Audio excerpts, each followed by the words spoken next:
12वीं में इतिहास के अंतर्गत एक साम्राज्य की राजधानी विजयनगर के बारे में पढ़ेंगे। विजयनगर अथवा विजय का शहर, एक शहर और एक साम्राज्य दोनों ही एक प्रयुक्त नाम है, क्योंकि साम्राज्य की स्थापना 14वीं शताब्दी में की गई, जो अपने चरमोत्कर्ष उत्तर कृष्णा नदी के से लेकर प्रायद्वीप सुदूर दक्षिण तक फैला हुआ था। 1565 में इसमें विजयनगर के आक्रमण को लूटा गया था और यह उजड़ भी गया था, लेकिन 17वीं और 18वीं शताब्दी में यह पूरी तरह से विनष्ट हो गया था और कृष्णा समुद्र के दो आग के क्षेत्र में निवासियों की स्मृतियों के लिए जीवित रहा है।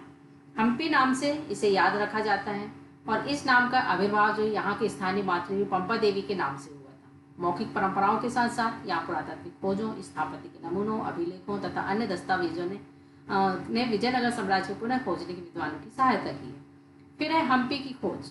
हम्पी के भग्नावशेष 1800 में एक अभियंता पुरातत्व कर्नल मैकेंजी के द्वारा प्रकाश में लाए गए थे।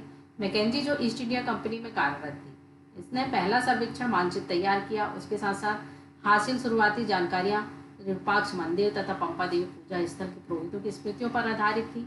मतलब जो भी इतिहासकार थे वो अभिलेख और साहित्य पुरोहित जो मिले उनके इतिहास को उठाकर ही उन्होंने अनुमान लगाकर ये सारे अभिलेख करते हैं। यहाँ जो हम्पी है, अन्य मंदिरों के दर्शन है, अभिलेख को इकट्ठा करना आरंभ किया और साथ ही साथ इन्होंने पुनर्निर्माण के प्रयास में इतिहासकारों ने स्रोतों का विदेशी यात्रियों के वृत्तांत और तेलुगु, कन्नड़, तमिल में भी संस्कृत में लिखे हुए साहित्य से मिलान किया। फिर राय, नायक तथा सुल्तान। राय, नायक और सुल्तान किसे कहा जाता है? परंपरा और अभिलेखीय साक्ष्यों के अनुसार विजयनगर साम्राज्य की स्थापना दो भाइयों हरिहर और बुक्का के द्वारा 1336 ईस्वी में की गई थी। साम्राज्य की आश्रित सीमाओं की अलग अलग भाषाएं बोलने तथा अलग अलग धार्मिक परंपराओं को मानने वाले लोग रहते थे। अपनी उत्तर सीमाओं के विजयनगर शासकों के समकालीन राजाओं और दक्कन के सुल्तान, उड़ीसा गजपति शासक शामिल थे। उर्वर नदियां घाटियों में लाभकारी विदेशी व्यापार उत्पन्न संपदा के अधिकार संघर्ष किया और साथ ही साथ यहाँ संपर्क से विचारों का आदान प्रदान विशेष रूप से स्थापत्य के क्षेत्र में होने लगा। विजयनगर के शासकों ने अवधारणाओं भवन निर्माण तकनीक को ग्रहण किया, जो उन्होंने आगे और भी विकसित किया। इस साम्राज्य के कई भागों में पहले शक्तिशाली राज्यों तमिलनाडु, चोलों, कर्नाटकों ने होयसल राज्य का विकास देखा था। शासक वर्ग में विशाल मंदिरों में तंजावुर बृहदेश्वर मंदिर, बेलूर में चंद्रकेशव मंदिर और संरक्षण प्रदान किया था। विजयनगर के शासकों ने अपने आप को राय कहते थे और परंपराओं को आगे बढ़ाया, जैसे हम देखेंगे कि नई ऊंचाइयों तक उन्होंने पहुंचाया। फिर शासक और व्यापारी। चूंकि उस समय में इस काल में युद्ध कला प्रभावशाली अश्वसेना पर आधारित होती थी, इसलिए प्रतिस्पर्धी राज्यों के लिए अरब और मध्य एशिया में घोड़ों का आयात महत्वपूर्ण था। व्यापार आरंभिक चरणों में अरब और व्यापारियों द्वारा नियंत्रित किया जाता था, जिसमें कि उन्हें कुदिरई, चेट्टी या घोड़ों के व्यापारी कहा जाता था। इन विनिमय के भाग को लेते हुए 1498 ईस्वी में कुछ और लोग पटल में उभर कर आए, जो कि पुर्तगाली थे। उपमहाद्वीप में पश्चिमी तट पर आए व्यापारिक और सामरिक केंद्र स्थापित करने का प्रयास करने लगे। इससे बेहतर सामरिक तकनीक, विशेष रूप से बंदूकों का प्रयोग से उन्हें इस काल की सामरिक तकनीकी प्रयोग से उन्हें इस काल में उलझी हुई राजनीति की एक महत्वपूर्ण शक्ति बनकर उभरने की सहायता मिली। विजयनगर भी मसालों, वस्त्रों और रत्नों के अपने बाजारों के लिए प्रसिद्ध था। ऐसे शहरों के लिए व्यापार एक प्रतिष्ठा का मानक बन गया था। समृद्ध जनता जो महंगी विदेशी वस्तुओं को मांग करती थी, जिसमें रत्नों और आभूषणों की थी, और दूसरी ओर व्यापार से राजस्व राज्य की समृद्धि और महत्वपूर्ण योगदान देता था। फिर राज्य का चरमोत्कर्ष एवं तथा पतन। राजनीतिक सत्ता दावेदारी शासकीय वंश के सदस्य में सैनिक कमांडर शामिल थे। पहले राजवंश जो संगम वंश कहलाता था, वहीं 1485 में नियंत्रण में रखा और सुलोभन ने उन्हें उखाड़ फेंका। सैनिक कमांडर थे जो कि 1503 में सत्ता में रहे, उसके बाद तालुक का स्थान मिला। कृष्णदेव राय के शासन के चरित्र विशेषता का विस्तार दृढ़ीकरण है। इसी काल में तुंगभद्रा, कृष्णा नदियों के बीच क्षेत्र में हासिल किया गया। उड़ीसा शासकों का दमन किया गया। बीजापुर के सुल्तान को बुरी तरह से पराजित किया गया। हालांकि राज्य हमेशा सामरिक रूप से तैयार रहता था, लेकिन फिर भी यह अतुलनीय शांति और समृद्धि महत्वपूर्ण दक्षिण मंदिरों के भव्य गोपुरमों के जोड़ने के श्रेय जो है कृष्णदेव को ही जाता है, जिन्होंने अपनी माँ के नाम से विजयनगर के समीप नगलपुरम नाम के उपनगर की स्थापना की थी। हालांकि विजयनगर के विध्वंस के लिए सुल्तानों की सेनाएं जो उत्तरदायी थी, क्योंकि उस समय रायों के संबंध धार्मिक भिन्नताएं होने के कारण ही हमेशा अपरिहाय और शत्रुता नहीं रहते थे। उदाहरण के लिए कृष्णदेव राय ने सल्तनत की सत्ता के लिए दावेदारों का समर्थन किया और यवन राज्य की स्थापना करने वाला विरोध धारण करने वाले गौरव महसूस हुआ। बीजापुर के सुल्तान ने भी कृष्णदेव राय की मृत्यु के पश्चात विजयनगर में उत्तराधिकारी के विवाद को सुलझाने के लिए हस्तक्षेप किया। वास्तव में विजयनगर शासक और बीजापुर के सुल्तान ने कृष्णदेव राय की मृत्यु के पश्चात विजयनगर के उत्तराधिकार के विवाद में सुलझाने के हस्तक्षेप किया। वास्तव में विजयनगर शासक सल्तनत जो दोनों ही एक दूसरे के स्थायित्व निश्चित करने के इच्छुक थे, लेकिन राम राय और जोखिम भरी हुई थी, क्योंकि सुल्तान एक दूसरे के विरुद्ध करने की कोशिश की तो सुल्तान एक हो गए और उसे निर्णायक रूप से पराजित कर दिया था। फिर राय तथा नायक साम्राज्य में शक्ति का प्रयोग करने वाले सेनाओं के प्रमुख होते थे, जिन किलों पर नियंत्रण रखते थे। साथ ही साथ वे सशस्त्र समर्थक होते थे। प्रमुख आमतौर पर एक स्थान से दूसरे स्थान पर भ्रमणशील रहते थे और कई बार बसने के लिए उपजाऊ भूमि की तलाश भी किसान देते थे। प्रमुखों को नायक कहा जाता था। आमतौर पर तेलुगु में कन्नड़ भाषा बोलते थे और विजयनगर शासन की प्रमुखता के आगे समर्पण किया था। अक्सर ये लोग विद्रोह कर देते थे और सैनिक कार्रवाई के माध्यम से इनको वश में किया जाता था। अमर नायक राजा को वर्ष में एक बार भेंट करने भेजा जाता था। स्वामी भक्त प्रकट करने के लिए राज के दरबार में उपहारों के साथ स्वयं उपस्थित हुआ करते थे। राजा कभी कभी उन्हें एक दूसरे के स्थान पर स्थानांतरित भी कर दिया जाता था, जिससे कि अपना नियंत्रण दर्शा सके। 17वीं शताब्दी में इससे कई नायकों ने अपने स्वतंत्र राज्य स्थापित कर लिए थे। केंद्रीय राज्यों के ढांचे विघटन तेजी से हुए थे। अब विजयनगर राजधानी के परिदेश। अब उस समय से सबसे अधिक प्रसिद्ध शहरों में एक विजयनगर के रूप था, क्योंकि अधिकांश राजधानियों की तरह ही एक विशिष्ट भौतिक रूपों पर स्थापित शैली अभिलक्षित है। फिर है जल संपदा। उस समय विजयनगर में भौगोलिक स्थिति विषम चौंकाने वाला तथ्य तुंगभद्रा नदी द्वारा निर्मित एक प्राकृतिक कुंड है। यह नदी जो है उत्तर पूर्व दिशा में बहती है। आसपास में भद्रिश्य रमणीय ग्रेनाइट पत्थरों की परिपूर्ण है। शहर के चारों ओर करधनी का निर्माण करती है, जो करधनी की सी प्रतीत होती है। इन पहाड़ियों में कई जलधाराएं आकर नदी से मिलती हैं। मतलब यहाँ पर जो जलधाराएं हैं वो चारों ओर पहाड़ों में बहती रहती है, जो करधनी का निर्माण करती है। लगभग सभी धाराओं के साथ साथ बांध बनाकर अलग अलग आकारों में पौध बनाए गए थे। चूंकि प्रायद्वीप में सबसे शुष्क क्षेत्रों में से एक था, इसलिए पानी संचय और उसके शहर तक ले जाने का व्यापक प्रबंध करना की आवश्यक था। सबसे महत्वपूर्ण हौजों में एक का निर्माण 15वीं शताब्दी में आरंभिक वर्षों में हुआ, जिससे आज कमलपुरम जलाशय कहा जाता है।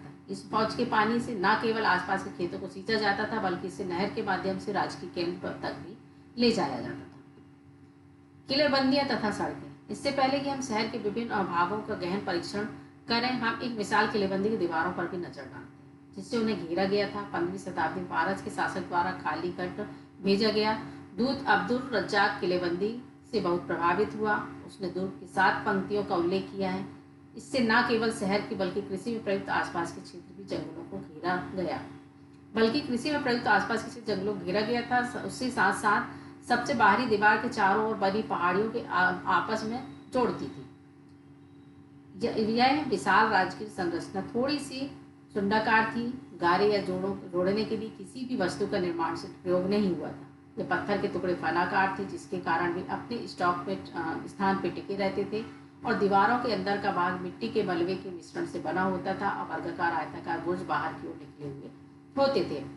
शहरी केंद्र की ओर जाने वाली सड़कों पर चले तो सामान्य लोग के आवासों की अपेक्षा के कम पुरातात्विक साक्ष्य हैं। पुरातात्विक कुछ सामान्य लोग भी आवासों में अस्तित्व में हैं, जिसमें सदपुत्रगाली यात्री वर्सोवा कुछ इस प्रकार वर्णन करते हैं। लोगों के अन्य आवास छप्पर के हैं, फिर भी सुदृढ़ हैं और व्यवसाय के आधार पर कई खुले स्थान पर लंबी गलियों में व्यवस्थित हैं।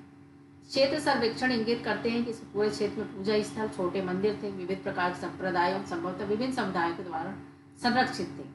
प्रचलन की ओर संकेत करते हैं कि सर्वेक्षण से यह भी इंगित करता है कि वे बरसात के पानी जलाशयों के साथ ही मंदिरों के जलाशय संभवतः सामान्य नगर निवासियों के लिए पानी के स्रोत का कार्य करते थे।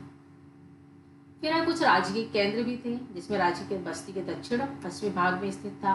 हालांकि इसे राजकीय केंद्र की संज्ञा दी गई थी। इसमें 60 में से अधिक मंदिर सम्मिलित थे। स्पष्ट रूप से मंदिर और संप्रदायों को प्रश्रय देना शासकों का एक महत्वपूर्ण था, क्योंकि देव स्थलों और प्रतिष्ठित देवी देवताओं के संबंध में माध्यम से ही अपनी सत्ता को स्थापित करने में वैधता प्रदान करने का भी प्रयास करते थे। लगभग 30 संरचनाओं की पहचान महलों के रूप में की गई थी, जो कि अपेक्षाकृत बड़ी संरचनाएं थी और अनुष्ठानिक कार्य के संबंध में होते थे। ये संरचनाओं द्वारा मंदिरों के बीच एक अंतर यह था कि मंदिर पूरी तरह से राजगिरी से निर्मित होते थे और धर्मेतर भवनों पर संरचना विकारी वस्तुओं से बनाई जाती थी।